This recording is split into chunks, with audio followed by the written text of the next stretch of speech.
Anjir.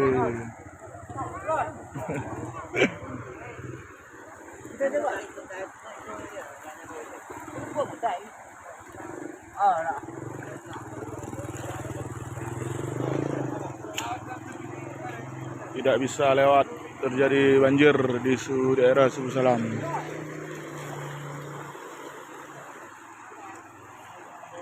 Tepat pada pukul 10:30.